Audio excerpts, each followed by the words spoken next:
Good morning. Let's go live. Riding sprints. I have been running around this morning and hold on. Try to make it lighter in here. My hair. I gotta let the dog in. Okay. Good morning.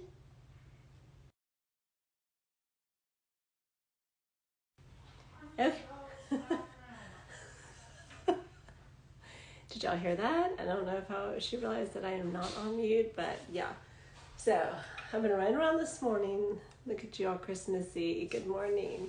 That is all my Christmas that I have up. I have the outside up, but I haven't done the inside yet just because it has been flown by. I've had the kids this week, like I do every week, obviously, but this week has been crazy between their like fighting and their sports schedules and everybody wants to do something else. So this morning I'm late because my son was like, I have to be up at baseball at 11, which is when I go live with y'all. And so I was like, okay, well, I'll drop you off early. So I dropped him off early and he's like, oh, I got the time wrong. I don't have to be up here till 2. So I had to drive back, pick him up. So I'm running around. My daughter decided to ride with me. They're arguing. So it's been a crazy morning, but good morning to you guys. So anyway, that's why I only have this up because we're supposed to put up the rest of our interior thing, take down our Thanksgiving decorations on the inside and decorate for Christmas tonight. So typically what we do is, it's always been like a holiday tradition where we'll order pizza from our favorite place. We make homemade peppermint bark and then, put up all the decorations while we watch like a Christmas movie, but we'll see if that happens. I don't think anybody really, they're all fighting with each other. So I had to warn everybody, like, I'm going live. And I would prefer if you don't fight and argue, but we will see if y'all hear them.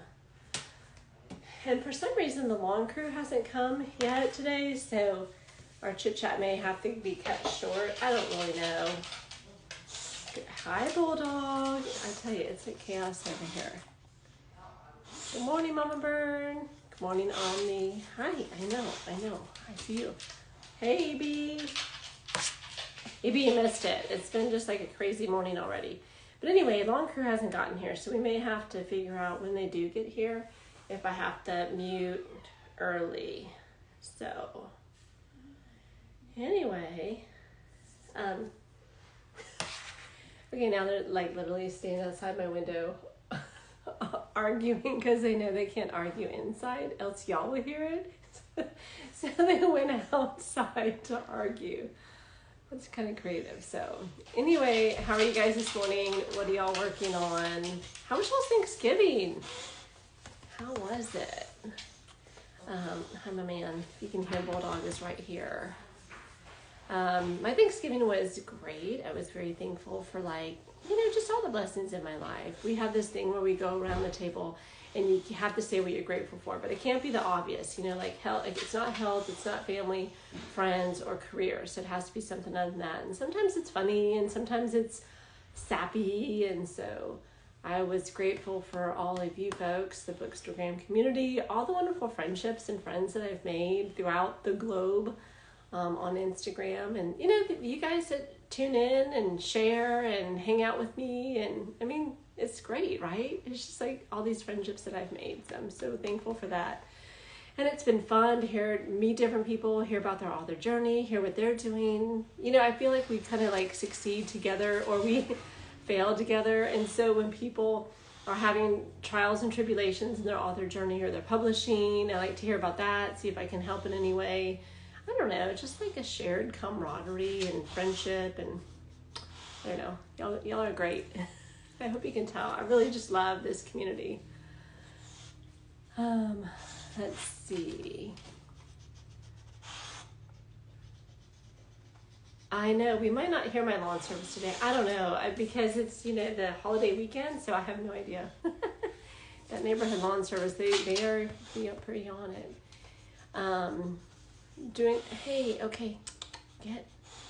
I know. So my Bulldog is 70 pounds, and 70, and my man thinks that he is like stealthy and little and he can fit in spaces. So he's over here trying to fit between the tripod stand and the desk. You're doing more Thanksgiving today? Ooh. Okay, how does that work? Are you doing in-laws? Is it Friendsgiving? Who is it? Evie, yours was quiet. Was it y'all three? Did it you and your hubby and your daughter? Or did y'all have other house guests? Or did y'all travel to someone's house? I ate so much, right, Omni? Omni, yours is a Friendsgiving just because you're away from family. So I guess it should like work family. Still Thanksgiving. Whenever people can safely get together. I think we had... So my sister hosted this year. We always rotate. There's like 4 of us girls, although 2 live out of town. And I traveled last year to one of them, and then one, she, lives in Pennsylvania, so I never go that direction. But anyway, my other sister, who's literally like 10 minutes away, and who used to do books and baking with me. So I don't know if y'all know that story. I did books and baking on TikTok, but someone reported me on TikTok for hosting an Instagram giveaway. And I appealed to TikTok, and I literally lost. And so I lost my TikTok account after a year of content, which was devastating. So that's why I'm not on TikTok. And anyway, I was so nervous about going live and being on video. So I made my sister do books and baking with me, and books with Sally. She was my first guest. And so she's also, you ladies may know her. She's awesome. But Sally was my first guest over on TikTok. And then, she and me connected on Instagram. And she's like my alpha reader, my beta. She's been with me since my very first book. And so 6 books in, I love that girl. But she is sweet as can be. And so that's how these lives got started, was with that attempt on TikTok books. And so that sister is the one that I went to her house. And so I think we had 15, 20 people there. Tons of food. We had the fire pit going. She has she's like the rich, cool house. So she has a huge library I should show y'all sometime. And then she had the fire pit going. She has a koi pond. So everybody was, hanging out with koi. She just got a new dog. She has, pinball machine. She has her billiards room. So it's like the party house. My kids love going over there. They're like, oh my gosh, you need to sell more books so we can get this rich. I'm like, yeah, for real. Okay, now that I know what an SFW art is, Omni, thank you. She got her first art progress proof in. Am I seeing that, girls? Oh, my eyeballs are so tired. I was staying up last night till 1 a.m. on YouTube, doing a deep dive of this person that I admire, and I'm like, how can I take her tidbits and implement them in my life?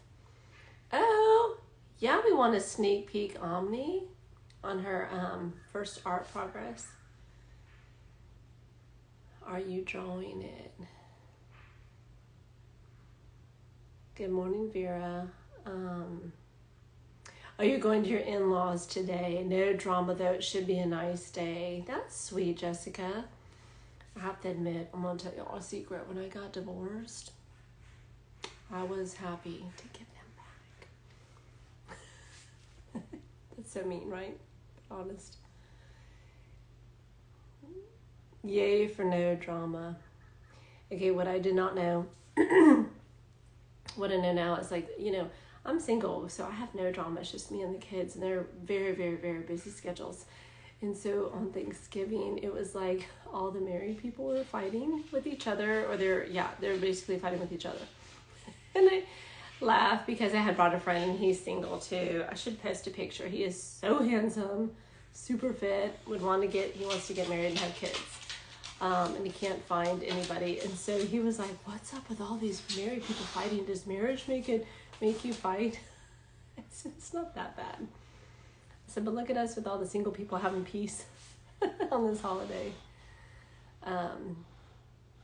So Omni, you're with your friend this year.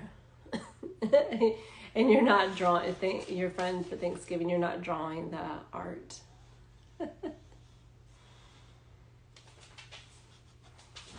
Oh, Omni, be careful. She's tuning in while she's driving, so I can't do nothing. My daughter has always been like, she's older, and so she shits. She sits shotgun, and she has done my email. She's done a lot of my communication. So I'm like, the usual clothes. She's like my little secretary. And then now that my son is older, and sometimes I drive him without her because she'll be at an event, I try to get him to do it, and he's like, what is this shit? So, yeah, Omni, we definitely want to see it.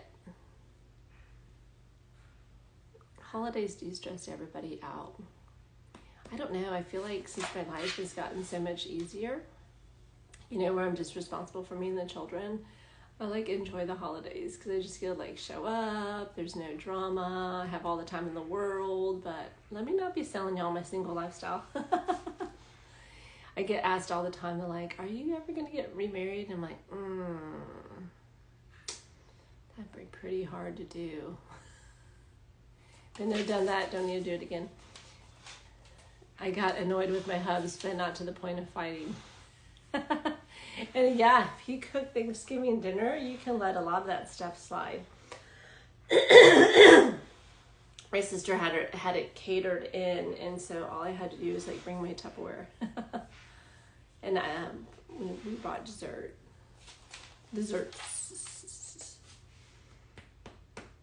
Omni said her artwork is steamy. Girl, we do love steamy. I was talking to a, what do you call it? Closed door romance? Clean? I was talking to a clean romance author the other day. And she was talking about how many people start clean and then they go over to the dark side. And so she's like, I wonder if I'll ever run out of, okay, you need to go. She's like, I wonder if they'll ever run out of, readers that want to read clean. And I thought that was interesting, how they're being recruited to the dark side, to all of us authors. Is that right? Steamy. What do y'all think? I don't think so. I think there's always going to be something for everybody. And their readers are so voracious, right? That's why I was talking to a fantasy author, and she has 2 series, and she'll probably publish 2 books a year. And so she said that romance authors typically go to market faster than fantasy authors, but I feel like that's fantasy readers can be as voracious as romance readers. And I mean, look at that. What is it? Four Wing and what is it? Iron Flame. That has taken over social media and Instagram and TikTok like wildfire. So I think there's room for everybody, because some of these readers, some of them in my art team, they're like, I read 300 books a year. And I'm like, holy crap, 300 books a year that is a power reader. And so there's no author that can keep up with that kind of demand. And that's why I feel like there's room at the table for everybody. I never feel like I'm competing against other authors or romance authors. I feel like there is plenty enough room, because there's no author that can put out the kind of volume that some of these readers are reading. It's crazy. So I'm like, let's all rise with the tide. Oh, okay, so you like a good clean book too, Jessica said. Yeah. Maybe you never started clean. You had your first book at 11 and it was a kid version of smut. Kissing and fondling. I think I read my first Harlequin romance. I don't even know if Harlequin even puts out books anymore. I literally haven't looked. I read my first one in 7th grade, and I was like, what is this? And I was raised in a very religious household, and so that was blasphemy. My dad was never the one that had the dirty magazines in the garage or under his bed. Never. That would never happen in my household when I was growing up. But obviously I'm very open with that. I'm raised my kids totally different. We have actually conversations about that kind of stuff where we did not growing up. I had to learn from my sisters and my friends. Not what I advise. Excuse me. Jeez. I read a lot Oh, you read a lot when you're not editing and writing, but these days I'm slow. That's EB said. Okay, Cassie, so you had an idea for a Christian romance series? Just for money purposes? I know, I feel like that's really, really common. I mean, there's a place in the world for everything. You know, you just have to market to your readers. I don't know if I have dark romance. I have my spicy series of Cougars and Cubs. I did a logo this week, someday, for a new series. And so I'm so excited about that. I sent it to my daughter. And then I also sent it to my, even though my daughter is not a reader of any of my books. But I sent it to a couple of my friends, getting their feedback, my sister. So I don't know what I'm going to do with it yet. I made the logo. I have the series idea. I kind of have the name of the first book. I have the guy in the first book. But I have a publishing schedule, Jessica. I wrote it out like I promised. That's also what I did over Thanksgiving break. I wrote out my publishing schedule. I know, those hearts that she's sending, I see them. So I wrote out my publishing schedule for all of next year. I literally have like, this is how long it will take to write. This is how long, like Jessica will have to dev edit it. My rewrites, I wrote it all out. So my goal, guys, is 10 books next year. So I have a big one. My Isla book is due, it releases April 1st. I have only like 3 chapters in it. And that one takes the longest because that's like 125,000 words, but my other ones are shorter. So I included that one in there. And so part of that publishing, the 10 books that I want to put out next year, that would be in that new series. So it'll be where like every other book, so I'd have like a book for Cougars and Cubs, a book for the new series, and then I have 2 more. No, that's a lie. I have 3 more to write in the dark romance series. So I know. I don't know if I can do that. Oh, and then EB, the second I said I don't know if I can do that, you're like, you can do it. She's so sweet, always encouraging. Kisses. That's my girl. Cassie, so you would write it under a different pen name. I would think you'd have to, because if you do Christian romance, which is, closed door, and then you normally write, open door, spicy, your readers it may be like mutiny.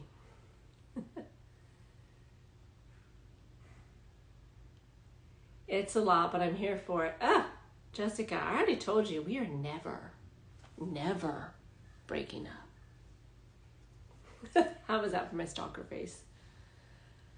You made a mistake cutting the bread. Did you cut yourself, EB? If you ever need help, we can ghost write a chapter for you. Omni. Do not mention ghostwriters, because I will hand you that dark romance series. Okay, so that dark romance series, the reason why... okay, so we're going to have like a little confessional booth this morning. That dark romance series, I love it, but it literally... I'm a little intimidated because Isla's story has a lot of domestic violence in it, and I've never... I've been blessed. I have never had to deal with that firsthand. And I have 2 people on my brain trust team that have. And so they have literally sent me kind of like a blueprint. I think we talked about this before about how domestic violence starts. It's very subtle. It's, like a little push, but it's like, oh, I didn't mean to push you, just got in the way. Kind of like very, I can't think of the word this morning. But, very like subtle on how domestic violence. So I'm a little intimidated because I want to do that story right. I want to make sure that I tell it correct to where survivors. And I don't know why I'm so in my head about this book, because with my other books in that dark series, the Canyon series, I have, lots of gaslighting. Yeah, so it is. And, she has a little dog. And so like the little dog, I know it's going to sound bad, but I was thinking like, okay, well, the dog is going to end up with like a broken leg. and it's going to be like his fault, but he'll be like, oh, I tripped running for the doorbell or something like that, you know? And so obviously the dog's going to like not get hurt beyond the broken leg. But anyway, and I've written other things. I've talked to other survivors of like, I've talked to, you know, those of some domestic violence, not to the degree I'm going to write on Isla's book. But I've talked to people that have, you know, have lost one to suicide. I've talked to those that have contemplated suicide, addiction, you know, so I've done a lot of research in other really dark topics, but this one kind of just, I'm so in my head about.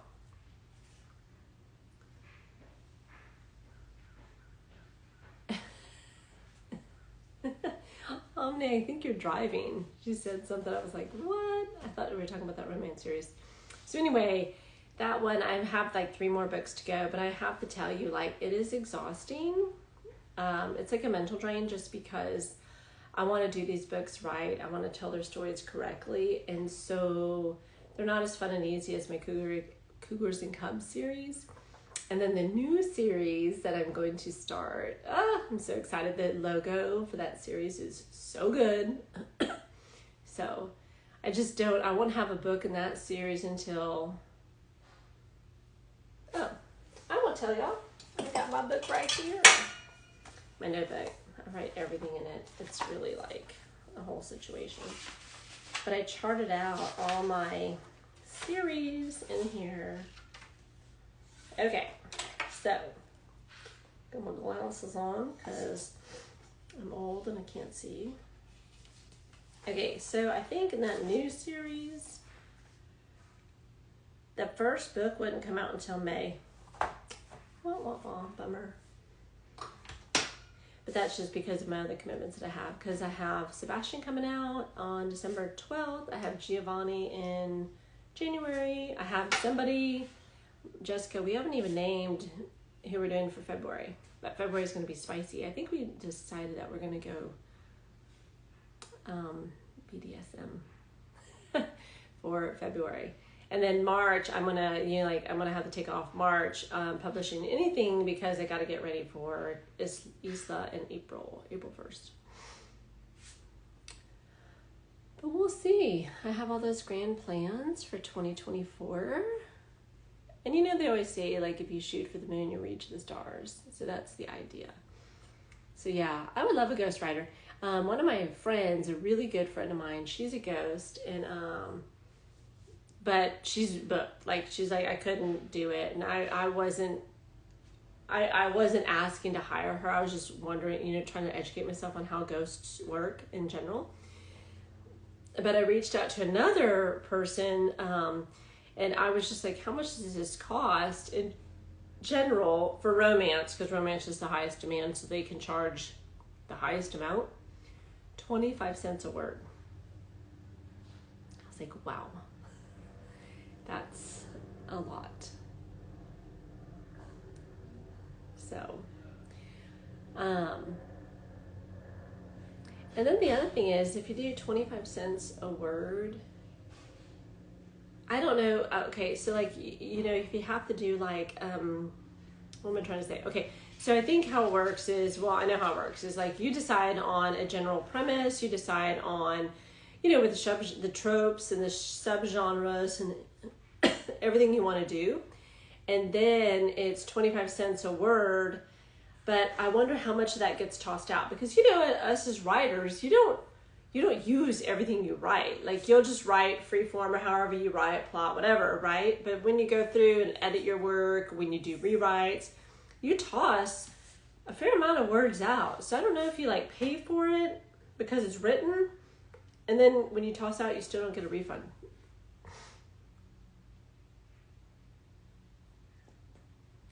Oh, Evie. So ghostwriting. So not the ghostwriter that's my friend, because she's beyond book. That girl, oh, she writes anywhere from 7,000 to 10,000 words a day for her ghostwriting job. I'm like, oh, can you imagine? Like, my brain doesn't even, like, sometimes I just get exhausted and I'll write a scene. You know, I write 3,000 words a day, a work day. Obviously I didn't write on Thanksgiving. We were really busy making, you know, food and then taking it over. But I love to get up to like 5,000 words a day. But, that 3,000, sometimes I'm just tired, or sometimes I lose the story, or I just don't care anymore, or, the quality starts to slip. But when she said 7,000 to 10,000 a day for her ghostwriting, I was like, oh my gosh. But when I was talking to another person who does ghostwriting, she charges 25 cents per word to ghostwrite for romance. Now, I don't know if fantasy or some of the other genres are cheaper. She kind of intimated that it was, but I don't know what that pricing scale is. My man, why are you back? Bulldog is back. You probably heard him shuffle in. I don't know anything about ghostwriting. Yeah, I didn't either, and so I was just kind of trying to educate myself on it. And so the ghostwriter, that's my friend, one of her, I don't know if you'd say most successful clients. I hate using that word success because, everyone defines it differently. But she has only ever used a ghostwriter. She's a really kind of well-known author, coming up author. I think she has 8 books. I think the 8th book is being released next month. This author. And she's only ever used my friend who's a ghostwriter to write it. So she's actually never written any of her own works. And I had no idea that you could do that. And I mean, I guess you can do, right? Everything is possible. It just had never occurred to me to be an author without actually never writing your own work.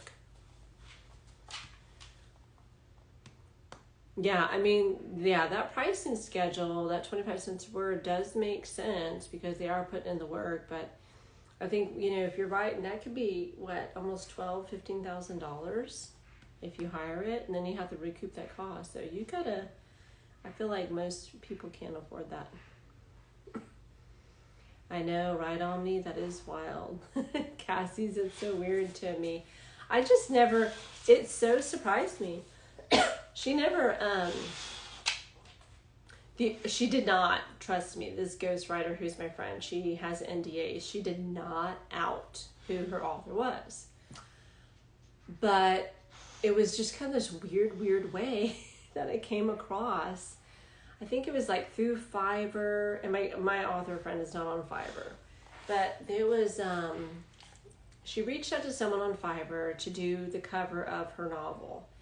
And so when she did the cover of her novel, the Fiverr graphics designer, she used my ghostwriter's client to, that was her cover.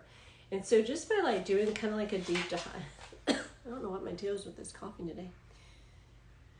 Hey Lena, good morning. And so when I did a deep dive on that author and her cover, because I was like, oh, this cover is so cool, that's how I realized it was my friend writing for her. And so obviously I would never out anybody, but I was just so stunned that, she has only ever published. And you do, good morning. And you do hear, a lot of times you do hear that nonfiction or these public speakers. Well, I think James Clear, who wrote Atomic Habits, he said he struggled because I listened to him a lot on his podcast and stuff because he's, a really insightful speaker. And he had mentioned having to have a ghost help him assemble all the components of his book because he just had so much material. And you do hear that these speakers who are wanting to, put out a book to kind of enhance their product line or to, hand out at a conference or a speaking engagement, they use ghostwriters. But this particular one is a romance-only ghostwriter. So I thought that was interesting. Anyway, Lena, we haven't started writing yet. We've been just chit-chatting. And so this is what we do pretty much every Saturday. I think we hang out, chit-chat, and then we get a few words written. But we can start. I don't know why I am coughing so much. Hi. You need to go find something to do. You can play toys. This kid. Okay, so what is everybody working on? What y'all doing today? I know I am going to be working on Giovanni. So if I follow my publishing schedule that I just wrote out this week, I am, that is going to be due, it's going to be due December 19th. So I have to have my draft totally done December 19th. And Sebastian's book came in, I think, right at about 67,000 words, which is way longer than Paolo's. And so, Evie, I didn't know you did editing for a client. Oh, stop. I did not know that. When you do editing, you're not talking dev edits, you're talking grammar, what they call it, copy line edits, copy and line edits. I'm working on chapter 8, where there's some steamy, cookie eating in the kitchen. Okay, I think I need a little bit more information about that. Because Sebastian, the book that's coming out December 19th, has a fondue scene. Okay. Oh, E.B., you do it all. You do developmental copy editing. I did not know that. Why did I not know that? Did you tell me and I just forgot? Jeez. Lena, I need to edit and start writing again. I was setting up my website last 3 days. Lena, I saw you did a blog post, and so I hadn't had a chance to click on it because I have been very absent on social media this week. It's just been like crazy busy trying to get a bunch of stuff done. Like, you know how like after you finish a book, there's like all this administration stuff, and I was like, girl, I gotta catch up on my author business side this week. So that's what I've been focusing on. But I started writing Giovanni on the 20th. I think I'm only like 3 chapters in, so it's not very good for me. And so Giovanni is going to be due to Jessica on December 19th. Look at me, Jessica. I set a goal. I set a deadline for you. I know. She's sending me hearts. I know. I told her, I swore to her, I promised her that I'd get organized because that blessed, beautiful soul waited like 2 weeks for me to finish Sebastian. And so I felt so bad because Sebastian ran way longer and I just could not let that story go.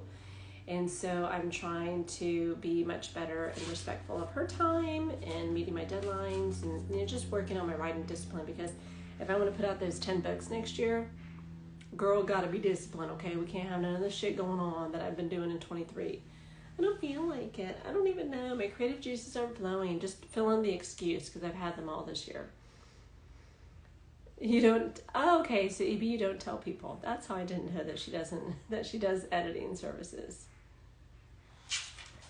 I only have 2 clients, but I'm grateful. Do you want more? I know, Lena. I said earlier on this live that I wrote out. And it is so basic, y'all. Like, I have them all. I have Notion, I have the Habit Tracker, I have Timular, I have Evernote, I have Dropbox, you name it, I got the technology. But what do? I get my little, I don't even know, I think this costs like $5 or $10 at Michael's, the craft store. And I literally, like, it's just like handwritten, like, I got my stickers. That's old, that's from like, what, July? Like, literally all my life is in this sucker. So I took that with me to Thanksgiving. We sat out by the fire pit. The kids were playing cornhole, and I was making handmade like turkey sketches. And so then I was also sketching out my publishing plan for next year. So I know it is not fancy, it is not techy, but it works for me. I'm like an old school paper and pen kind of girl. And stickers. Oh, Evie, thanks. I will kill those 10 books. Well, that is the hope. And Jessica has to like fix my crap. Because sometimes I get too aggressive, right, Jessica? And I'm like, oh my gosh, and we could do this, and we could do this, and we can do this. And I stray from the storyline. And so she has to rein me back in, like, these are great ideas for the next book. So, anyway. So I'm going to work on Giovanni today. I am like, I'm thinking if I could do 2 chapters a day, I would be a superstar. But that's about 5,200 words. And, we already talked about how I struggle to get past 3,000 words a day. So anyway, I'll be working on Casey's story, Casey, her chapter. And Casey was named after someone in my brain trust. So I've used Robin's name in Hamilton. She was what was she again, Jessica? She was an agent. Oh, she was not an FBI agent. She was the Colorado State Police agent. So I used one of my brain trust ladies, Robin, in that book. I also used Sally in Hamilton also. She was a sad widow of the fallen police officer. And then we're using Casey in this book. And then I think I have we got 2 more to go. And my brain trust people, they're so sweet. They were like, yeah, you can use my name in a book. So, because sometimes names are just hard, or you want them to mean something, or anyway. So, as you know, I may write, I may dictate, because I don't know, I am all over the place this morning. Okay, so if y'all are ready, we'll do 25 minutes, probably end up talking for more than 5, and then we'll sprint again. So I'm going to mute my line because, kids, dogs, me coughing, I don't know what, I need to go get cough drops. So to all of you that are writing or editing or just hanging out with us, good luck on whatever you're working on. I'll do 25 minutes, and then we'll start. All right, there we go. Good luck. Can you see that? Okay, good. I'll mute my line and get a cough drop.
Hey y'all. How did that go for everybody? Everybody.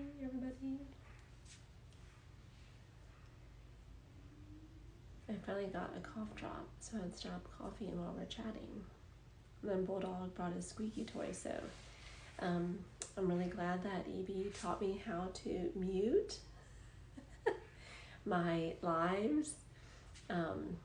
Y'all would have heard me dictating. You would have heard my daughter talking about makeup and Bulldog squeaking his toy in here.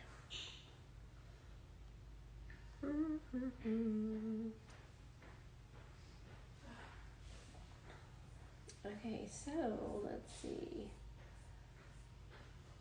I don't know how much y'all paid attention, but I was like, that's not a good number.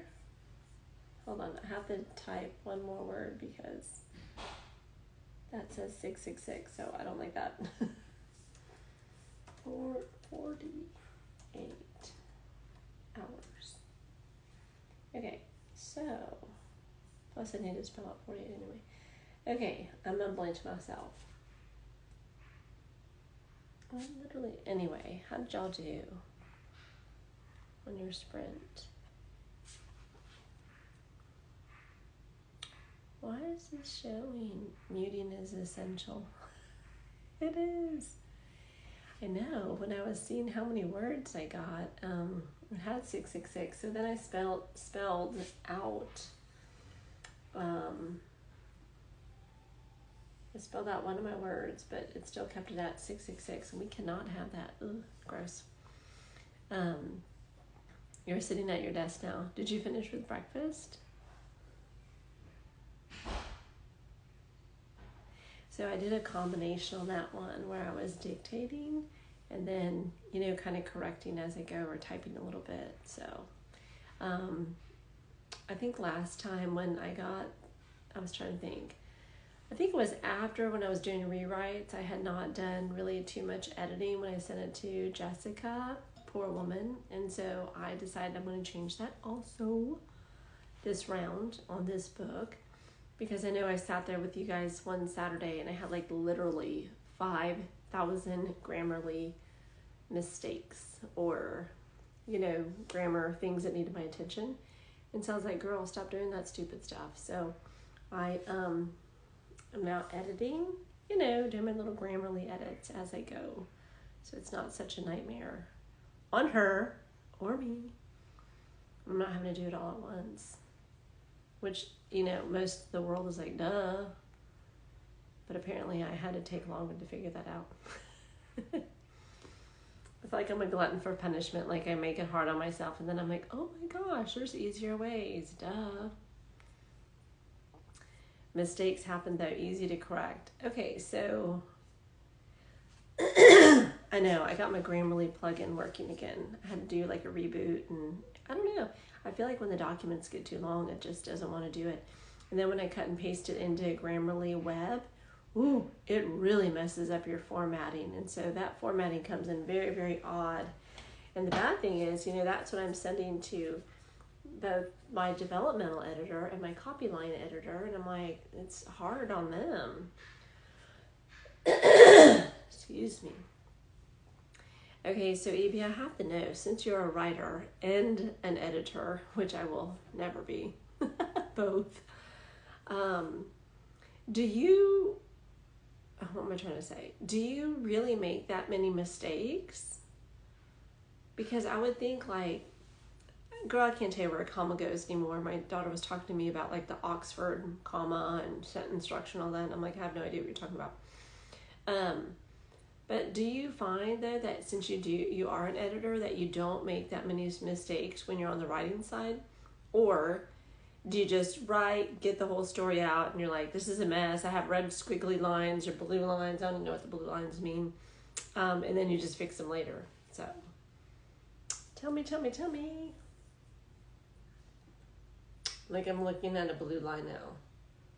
Oh, blue line is noun, singular or plural. Girl, I have a lot of blue lines. Okay, so E.B., what did you get done?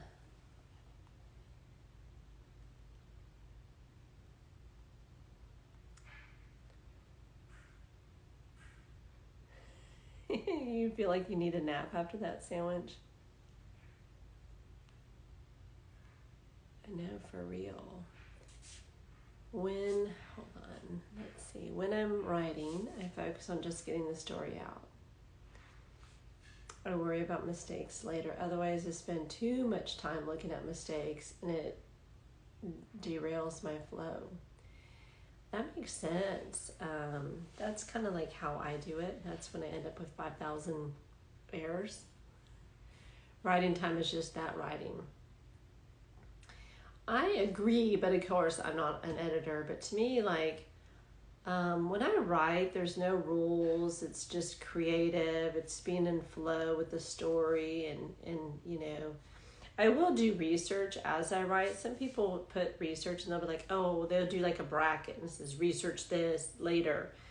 I don't, because I feel like I need to know what that bit of research is in order for me to continue writing the story, because I may want to take something I research and add it into that particular section of the story. But otherwise, I know what you're saying, because on the writing, to me, it's all creative. Everything is possible in the world. You can do anything. My characters can do anything. They can say anything, you know, that kind of thing. They can fall into bed together, and they're not supposed to, you know, or it's too early or whatever. But when I do the editing, I feel like it's a much sharper brain. It's more like the rules of the road, the yes, the no. And so I can tell when I've edited too much, because then I start to be like, I don't care about that mistake. And that is not the way to be, because if you don't care about the mistake, that is what the reader will find. And even though, you know, my books go through my editing, and then I have my 2 AI editors. So I use ProWrite Aid, and then I use Grammarly, and then they go off to a human being editor, and then they go out to my brain trust first. I mean, there's a lot of eyes, and sometimes it gets by all of us. So I don't know. I get nose blind, or I get eye blind to my editing errors. I use Google Docs, so I'll leave a comment to research something. Yeah, that's really common. I hear a lot of writers do that so they don't break flow. Yeah, editing is a different part of the brain, I feel like. And mistakes happen for sure. Oh no, I hate that, right? And I'm glad that we can always re-upload an updated manuscript, so I do like that, because I will. Like, if people, I've always said, like, if you find something, DM me, email me, let me know. People will screenshot. I love it, because I will change that sucker fast, quick, and in a hurry. The only bad thing, though, is that for all the people, you know, you do your best to put out the best product at the time of release, and then if things are found later, it doesn't update everyone else's Kindle or their reader, and I don't like that. So, yeah, I'm lucky. People have done that. I know there was an author, someone had told me that they had found a mistake in their book, and the author just went off the rails on them. Like, how dare you? Who do you think you are, reaching out to me, telling me about my mistakes? I was like, wow, that's crazy. No, tell me about my mistakes. Tell me, I will find it. Well, tell me, and please tell me where you found it, because sometimes it's hard to find those. When they send you just like a screenshot and you don't know where the mistake is, you're like, where in all this is a mistake? Obviously, it went blind to all of us. So could you help a girl out and tell her where it's at? Yeah, I know I make mistakes. I've only had one person point out anything. I wish, yeah, EB, because you are doing it all. You are doing it all yourself. That's when you search and find. No, sometimes they'll just say like, hey, there's a typo on page, 24, and you're like, oh. And so they don't give you like really enough information. You're like, I don't know where the typo is on page 24, because obviously me and everyone else missed it. EB, have you thought about getting like a beta team? I know you're really, really busy, and it would, add more to your plate, but I tell you, I got my 5 brain trust ladies. Love those beautiful women, beautiful souls. And wow, they really, really, really, really help me out. They really do. It is like searching for a needle in a haystack, and you just don't know what the needle looks like. But I have those, and then I have my ARC team. And the ARC team isn't a couple of them are pretty forthcoming with letting me know if I have mistakes or not. I have some that, are really active. I have some that are not, and, it's all okay, right? But I do appreciate those that send it to me. And then I have an ARC reader who's not on social media. I have two that are not on social media, but they're on my newsletter, and they'll email me anything, that they find, or they'll just email me, which is nice, right? Because I love to hear from people. But I think you need to get like a beta team, those like loyal readers, because that's how mine started. We're like, oh, I need more, they'd reach out, and it's really helpful. But we can talk about that, Evie. I can tell you what my brain trust does, because they're getting to the point now where, they'll help pick the tropes. They definitely pick the names. I had Giovanni, had no last name. They picked his last name. I knew what he did. I didn't necessarily know what Casey does. I didn't have her name. I didn't have her last name. I went to that fashion show, and, I told you that there was that beautiful Ethiopian model. So Casey and Giovanni, she's going to be Ethiopian. Had beta readers on Wattpad. Yeah. You don't need many. But, if you have the time and if you have the energy and bandwidth, it would really help. Because too, like, we don't always see things, right? Like, I wrote something in Sebastian, and Jessica was like, ooh, this gives me a real ick factor. And I didn't think about it from that way. And then when I reread it, I'm like, okay, I can see where she got to this. I can see what she's saying. And so it was helpful because she helped me rewrite that part of the book. Yeah, I love Wattpad. It does give feedback immediately. And then sometimes your readers start to like interact with each other, which is helpful because then they really do a deep dive into sections of your book, both good and bad. Sometimes the comments are fun, but also you're like, oh, I got a big plot hole, or I have an inconsistency. Casey was a beta reader. She read everything I wrote on Wattpad, commented on it all. See, that's helpful. Lots of people hate Alex, and that's what I love because he's supposed to be ick. Opinions are very personal also, so you have to evaluate the feedback you get. For sure, Cassie's, because I have people with Tomlin, my first book in my Dark series. That girl, Danny Winters, my main character, she is in your face. She is blunt. She is very aggressive all the time. There's no turning her off. It's kind of like, it speaks to her story. But I have readers, there's no in between. They either love her and they're like, I'm Danny, I would do that, I would say that, I would act that way. Or people hate her. They're like, she's too over the top through the whole book. And I'm like, well, people tend to be one way. People don't always change. And so her character arc is much slower because she is literally dug in to who she is and the reasons why. So, and then it's funny because Danny now she had 2 books of her own. She's in Hamilton's book, but book 3. And I still have people reach out and they're like, I need more Danny. Like, you need to come up with like a Christmas Danny, or you need to do something like that. So I know exactly what you're talking about, Cassie's. And then I have other people that are like, oh, this isn't realistic. I'm like, well, of course the storyline isn't realistic for my, I have a cartel kidnap romance, my debut. And people are like, well, that's not really realistic. And I'm like, God, I hope it wouldn't be. It's a cartel kidnap romance. I kind of like Alex. Mama Bird said. I love Alex Jess. He has a great arc, but some couldn't get over what happened in the garage. Oh, what happened in the garage?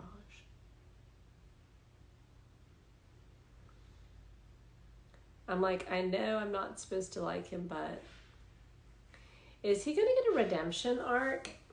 I feel like some people really love like bad characters and they love them even more when they get a redemption arc. I wrote one character and he is as bad as they come and he is going to get no redemption arc. And I do have people reach out. I've had like 5 different readers reach out like, is he going to get a redemption arc? I was like, no, I don't think so. If I ever write a sequel to my very first book, Coyote, maybe he'd come back from the dead. You know, they do that on soap operas. Or telenovelas. Like, girl, don't say the word if you can't say the word. No spoilers, I know, right? Jessica, are you totally ruined?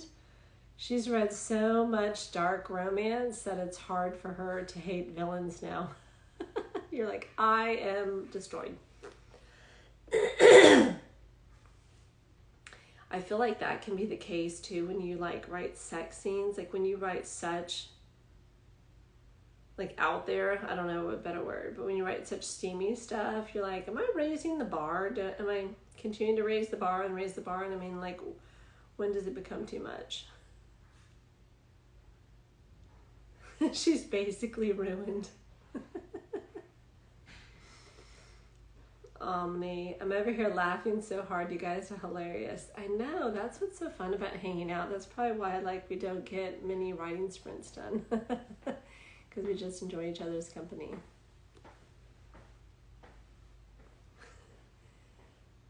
His story is pretty dark, so I'm glad you've been ruined. I don't want to be the only one who likes Alex. We're ruined together. I know. Sometimes you just, I find like the darker, the more menacing, the more evil the villain or the person is that you're writing. It's just more fun. I struggled writing Hamilton because he was such a good guy, like all the time. All the time, good guy, did the right thing, Boy Scout, you know. So he wasn't that fun to write. Is there really too much? I read a book about a woman who had sex with alien plants. I couldn't finish it, but it got wild. Okay, Omni, we need to know about that book. There's a reader in my brain trust, one of the ladies, and she reads like everything. And so she has told us about, hi honey. But she has told us about like severed male parts and just like, I mean, or not severed, what am I trying to say? Split? I don't know, Mama Bird, what did she tell us? She gave us like a whole list of some crazy stuff that she reads. Merman. There's other stuff. But I don't understand about plants. Like there's not...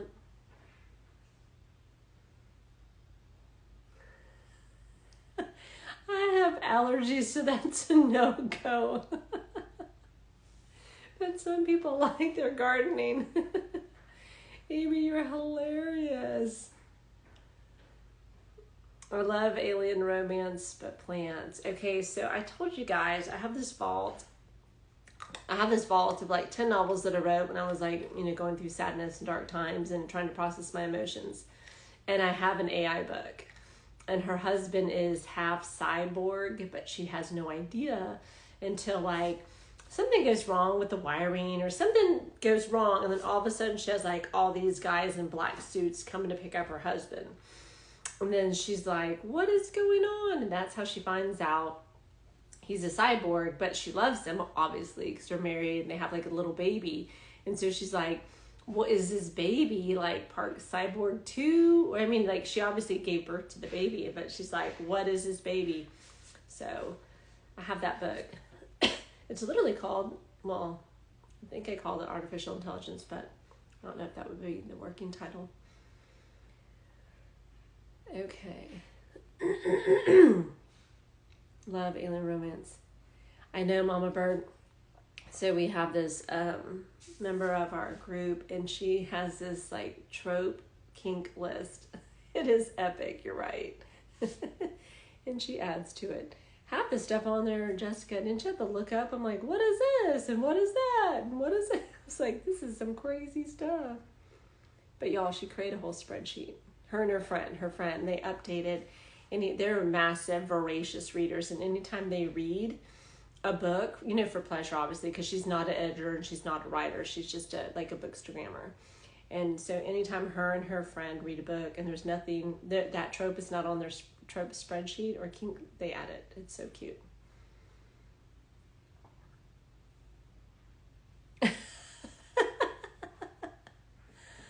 Oh my gosh. The plant got stuck in her privates. That's where I got lost. Maybe some of them are shaped erotic. Lots of flowers and looks like, oh my gosh, there's all these emojis. Y'all can guess what she's saying. Good Lord, Cassie said. Okay, but mad respect for this author, whoever it is, because an erotic salad. Right, I'm dead. I know someone who, like her, she uses veggies, so I never ate at her house. Dude, I'm dying, y'all. Evie, I can't. I know. But mad respect for this author, because you want to talk about that's pretty creative. I mean, that's really, really out there. Like, I don't know if I could write it and then sit through editing it and then sit through rewrites and then promote it, Yeah, that's really creative to mess up the lady bits. Mama bird. I know, I'm going to question everyone's vegetable choice. I always think about that when I stand and, I am a huge, I love vegetables. I'm a huge salad eater. And so I always think about that when I'm picking out cucumbers. The produce dude is right there and he's probably like, what is she using this for? I don't want to go from ew to ew. I can't eat vegetables at anyone's house anymore. That is hilarious. Okay, so you know how you always clean your vegetables when you get home? My daughter is a huge bell pepper eater, and we get those tri-colored ones. So I had to happen to wash them and put them, in this bucket. They're washed, dried, and then I put them in this rectangular glass bowl to put them in the fridge. And so it was hilarious because it was the 2 bell peppers. There was 3 out, but 2 fit in this, and then I had to stick the cucumber out just so it would all fit. And my daughter was crying, dying. She thought I did it on purpose. I totally did not even see what I had, basically assembled as a replica of, the man's stuff. And she took a picture and posted it on her Instagram. She's like, look at what my mom's doing. And she writes romance. I was like, hey, that's not too far off the reservation. You're definitely suspicious of folks. It's, okay, so at my in-laws' house, they always used to, I think I put this on my stories. They had that tasting spoon. I mean, you really got to know whose house you're eating dinner at. You got to walk in, because I'll tell you this story. There was this lady who was a colleague of mine. She was a colleague of mine, and she used to bring in these amazing homemade tamales. And I always thought she made them. Her mom, she's first generation, but her mom's from Mexico. And I was like, oh, I thought, Maria, your mom made these. And she's like, no, my neighbor does. My mom is really busy with picking up my kids and doing other things for retirement and all this. And I mean, they were the best tamales we've ever had. They're so, so, so good, right? And she'd always sell them at Thanksgiving and Christmas. And so all of us would load up on these ladies' tamales. This was her neighbor. And so Maria, the holidays were coming, and Maria was like, guys, I am not bringing tamales this year. Don't even ask. Don't even ask. And so you're like, okay, she had brought them the last 4 or 5 years into the office. And this lady made hundreds of dollars off just us buying her, dozen tamales, and you get them in 3 different kinds, right? Plus the sauce. I mean, she was making a ton of money off coming into the office, this neighbor. And so we're like, what is up? She says, girl, I walked in, I've never been in her house. And she said, I walked into her house. She goes, I can't remember the reason why. She's been my neighbor almost 10 years. She's made these tamales forever, longer than I can, when my daughter was little and her daughter was playing soccer in high school. And she said, I walked into her kitchen and there's literally a black spot in the corner of her kitchen. She said, I thought it was mold because, we have hurricanes, people can't afford to fix up their house, whatever. She says, when the black spot started moving, she said, I realized it was cockroaches. She said it was literally like this big. And so what the black spot was when she was making the tamales, the grease would go up. You know how we all have like exhaust fans, or if you don't have exhaust fan above your stove, like that grease just goes like, you got to clean that off, right? And so she said that's where the grease would settle from her making all these tamales. And she goes, there must have been 30 cockroaches. And we get the big kind in Texas. They're not German. There's little tiny ones, which are they're all gross.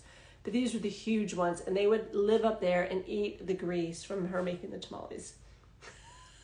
I know. And so she told me that story. We were all just like, oh, we've been eating, ordering them for years. She makes them and sells them. But yeah, ever since then, now I wonder about everyone's kitchen. I know, it is so gross, right? I know, Jessica, you're like, I am not eating at all at these in-laws' house. We used to have a guy, he's long since passed away, but he was a character, Marvin Zimler, and you can look him up. He was the one that busted that Best Little Whorehouse in Texas. He was the reporter that busted it, and it became that movie with Dolly Parton. But he used to have a roach report, a restaurant report, and he'd be like, Marvin Zimler, Eyewitness News. But he'd have roach report, he'd have slime machine for all the restaurants and eateries in Houston. And dude, you tuned in because it would be some of your favorite places that had cockroaches, and you'd have no idea because he would get, the city has to do, the health inspector. So he would look at all those reports that came in through the city of Houston health inspector and then go out to the restaurant with his camera and look to see if they cleaned it up. Bro had no shame. And we all appreciate it, but he was like a legend in Houston. He wore these white suits, all white suits, had white hair and blue glasses. He was a character. I know, she has to burn down that house with all those roaches.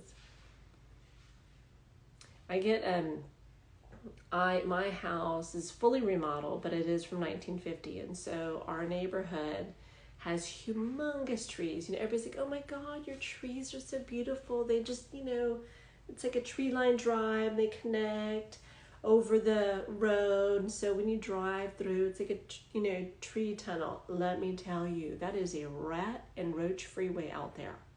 Okay, because they don't cross the ground and get crunched. They go through those tree canopy. And so I have I think I have 8 crepe myrtles that surround the pool. And so all that to be said, I have pest control twice a month that comes out.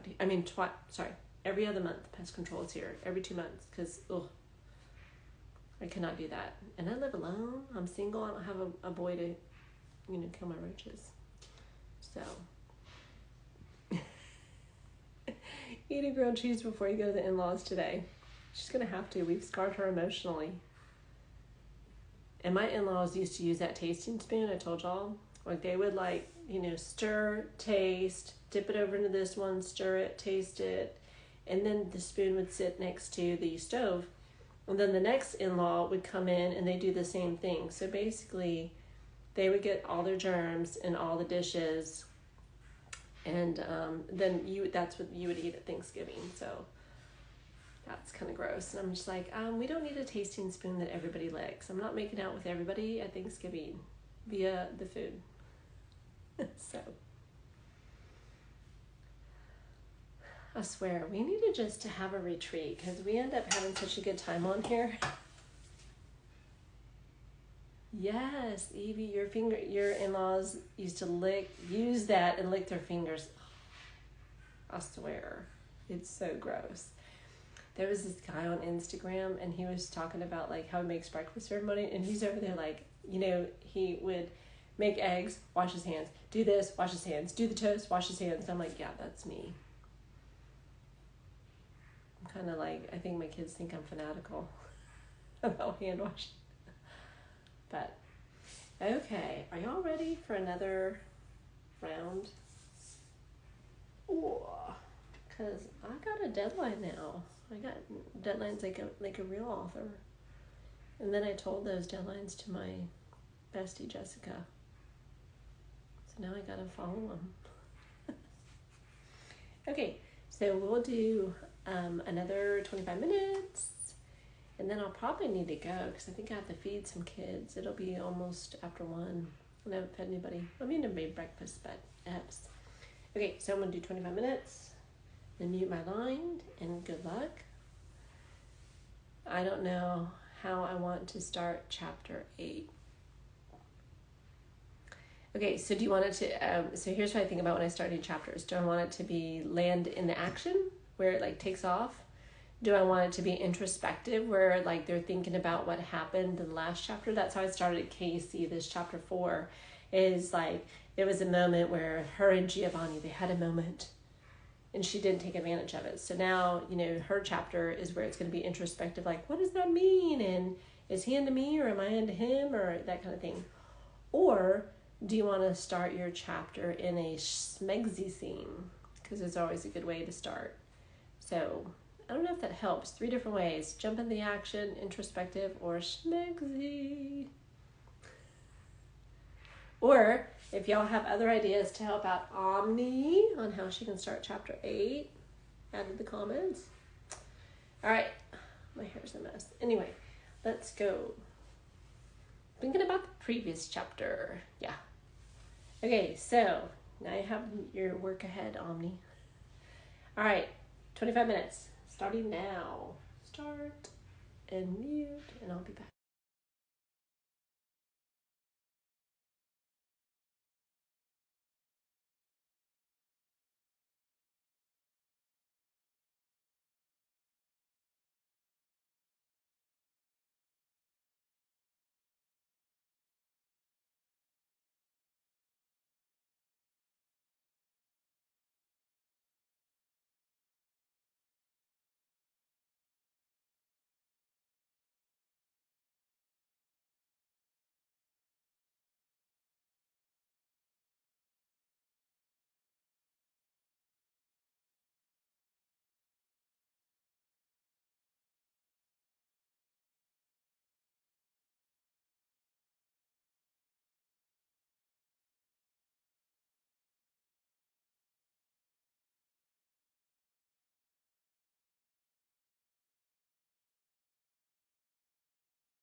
Hello.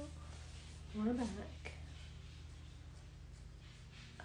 Sienna, are you still on here? Jeez.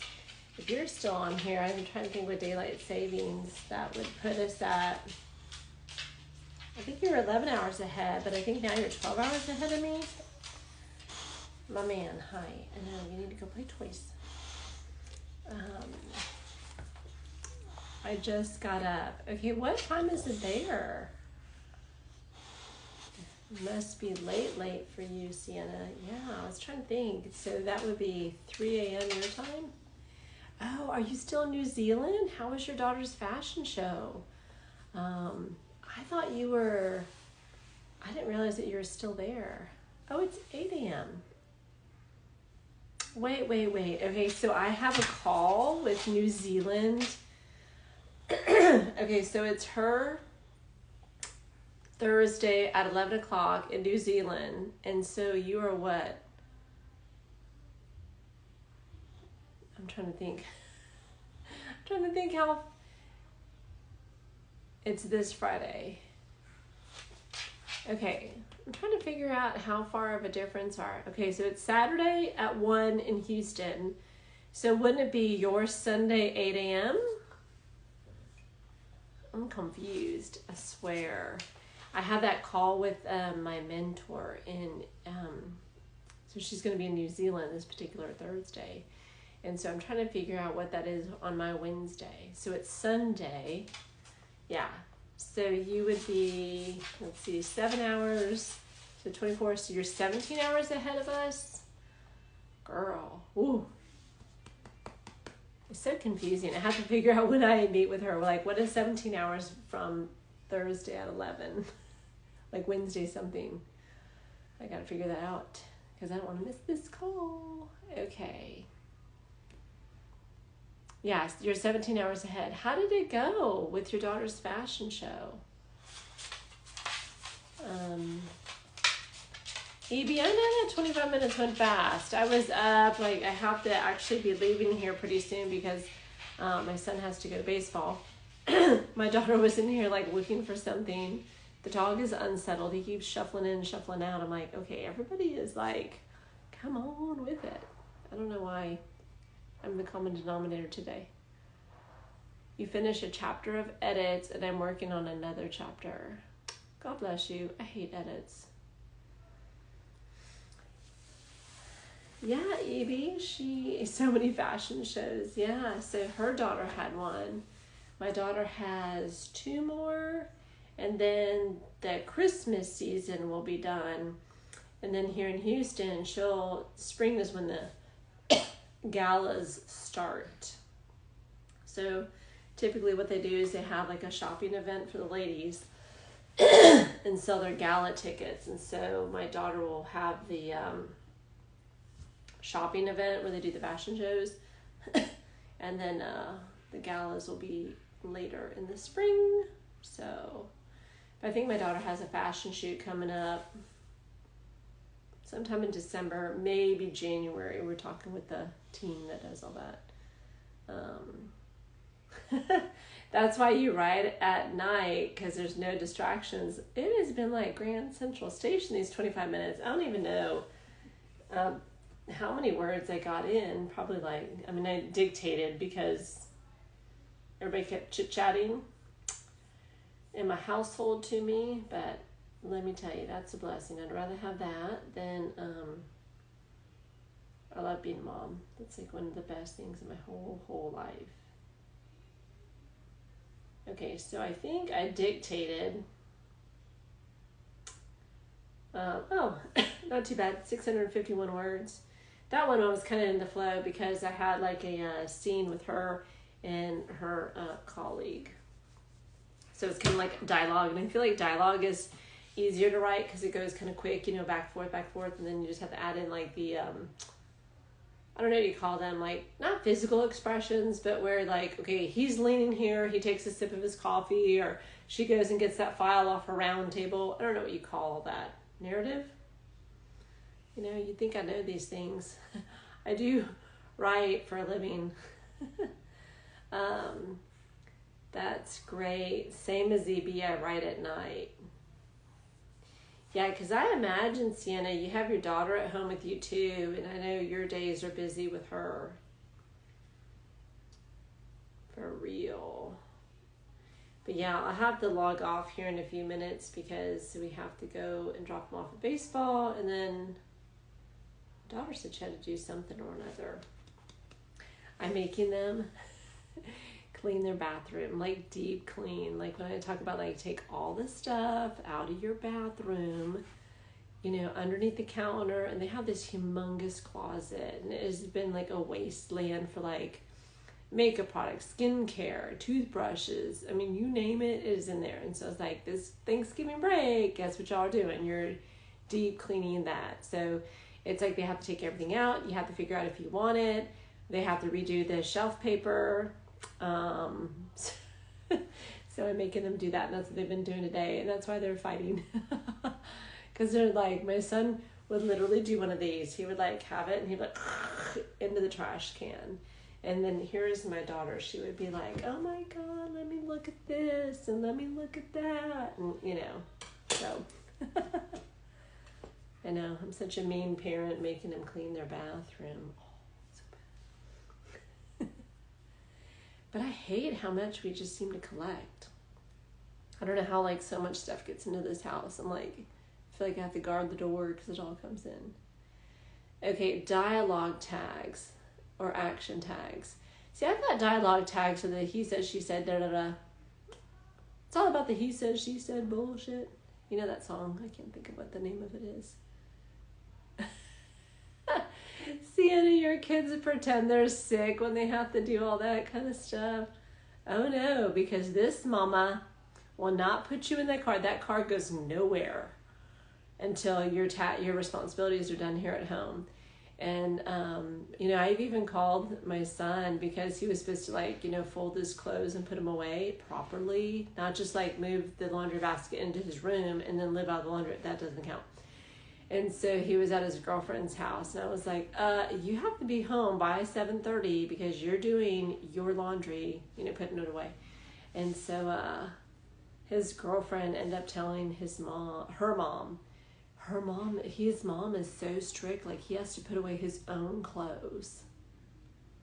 I was like, shoot, when I was y'all's age, I was washing and drying and ironing and, you know, all that. I was like, me and my mom used to make clothes, so I used to make my clothes. I was like, y'all are dialing in at the lowest level by just having to put them away or hang them up in your drawers, whatever.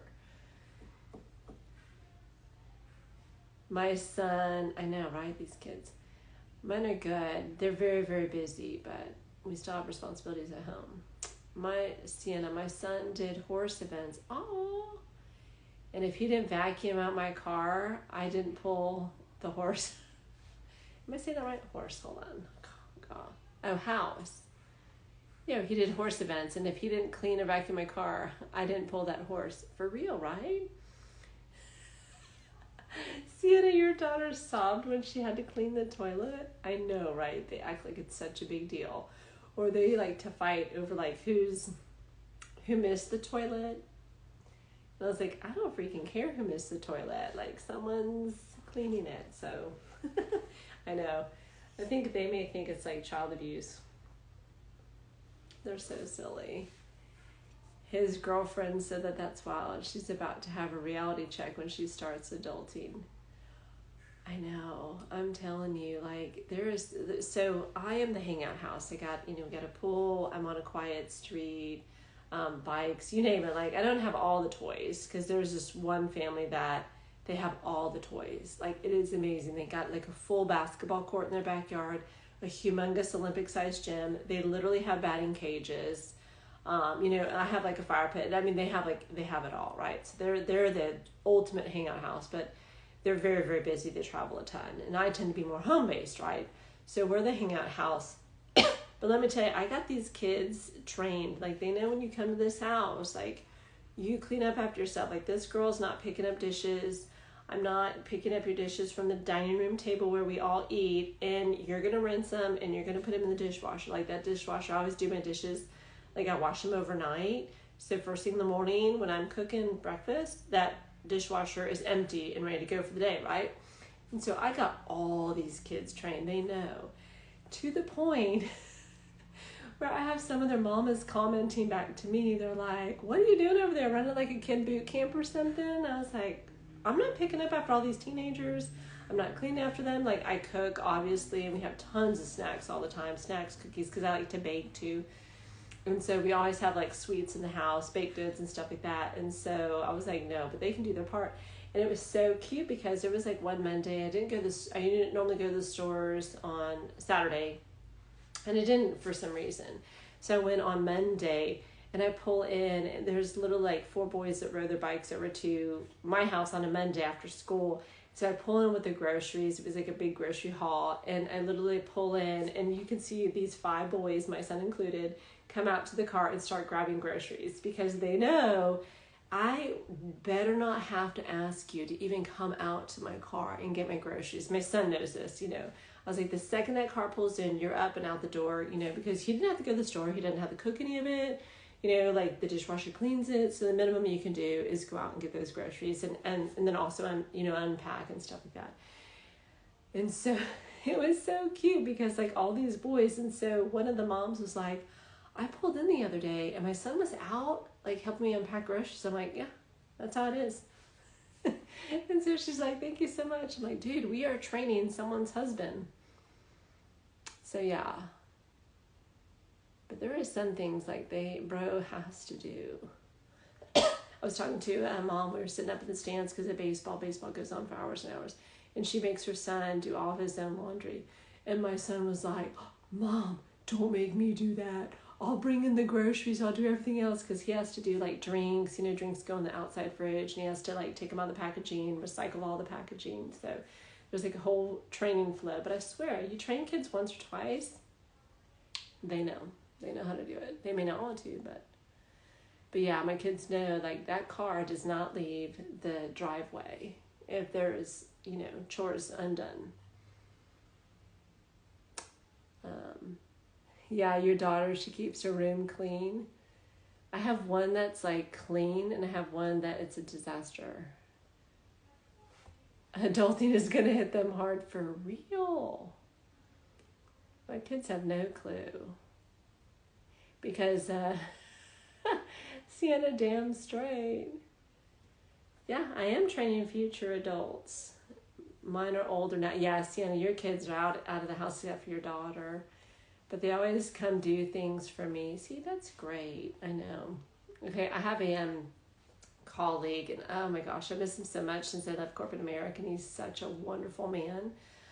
And he's older, so he has all these words of wisdom. And so he said, he's like, my goal was to just get rich so that way I could have toys, because he had 2 boys. And he says, what's the saying? Like, if you have a girl, you inherit a brother or a son-in-law, but if you have a son, you lose him, to the other side when they get married. And so he said, I just made sure that I made like a lot of money. He said, so that way I could buy the toys. And I was like, toys? What are you talking about? He says, oh, like he has 2 beach houses. Each beach house has a pool. Each beach house has a boat. Each beach house has 2 jet skis. And so he has like all these adult toys to bring his adult sons back and their families. And so he's like, that's what you need to do if you have boys. Like the daughters will always stay close to their mamas, but you'll lose the boys unless you have all the cool stuff. So I thought that was kind of cute. Yeah. So anyway, I don't know. I feel like you learn lessons. Like when you get to our age, you learn some stuff. Oh, I think I have to go. I'm being summoned. But you'll start to hear them because they're both coming out. But I thank you guys so much. You know how much I love getting on these Saturday talks with you guys and catching up. I just feel like we are such a fun group. We support each other, we raise each other up, and then also we have this sacred time where we allow each other to write and support each other and just be the wonderful, I know, I see you, allow us to be the wonderful human beings that we are and the beautiful people that we support each other. So I hope you guys have a wonderful Saturday, a great weekend, get some words down, and I said, know that I love ya. yeah, love you. Have a great weekend, everybody. EB says, and Omni, love you guys too. I know you're beautiful people. So we'll be here. Oh, next Saturday, we're going to mix it up a little bit because we are not doing writing sprints. Cape Town, oh gosh, I can't, yeah, there we are. Book Fairies with Cape Town is going to join us. And so it's going to be my Let's Go Live author interview and not writing sprints next Saturday. So we won't be here writing. We'll be doing an interview with her because of the time difference with us. That's what we figured out would work best for her. So, but I will be, I know, honey. But I will be with you guys every Saturday writing sprints because we got books to write. We got goals to achieve in 2024. And together we will all do it. So together we rise with the tide. All right. Love you. Have a great rest of the weekend. Bye, guys. Bye.